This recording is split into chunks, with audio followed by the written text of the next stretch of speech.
There was a question of what would happen, what would the U.S. do?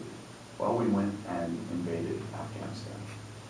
And we didn't stop there. Then we went and invaded Iraq. Now, there was a lot of backstory to Iraq, including our president's father and his war in the 90s in Iraq. But it just brings up this idea or principle of a preemptive strike, of attacking because you are afraid that you're going to be attacked, or you might have some reason to believe that's a possibility. Are preemptive strikes justified? Lloyd.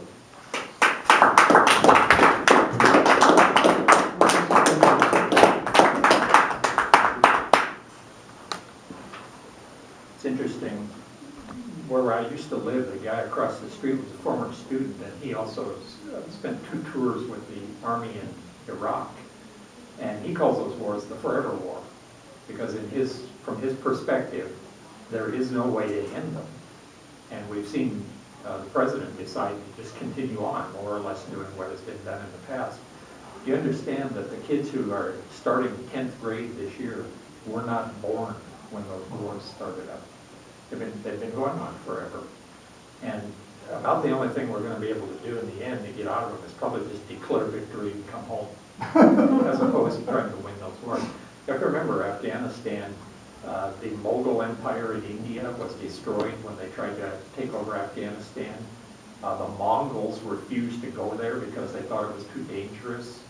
Alexander the Great's generals refused to cross the river into Afghanistan because of the danger of going there. The British stayed almost 100 years and eventually were driven away.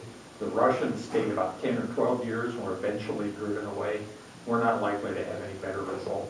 It's just the way Afghanistan is. It's not really a country, it's a collection of families and tribes. This is the long way of saying that there isn't much you can do.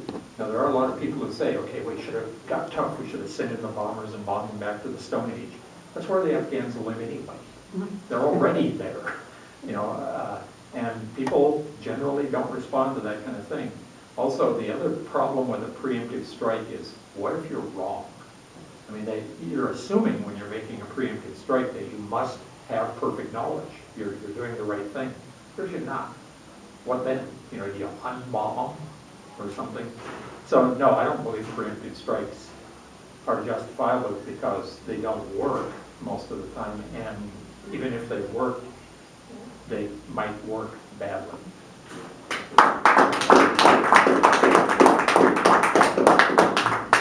Thank you, Lloyd. I like the idea of unbomb. What if we have like a control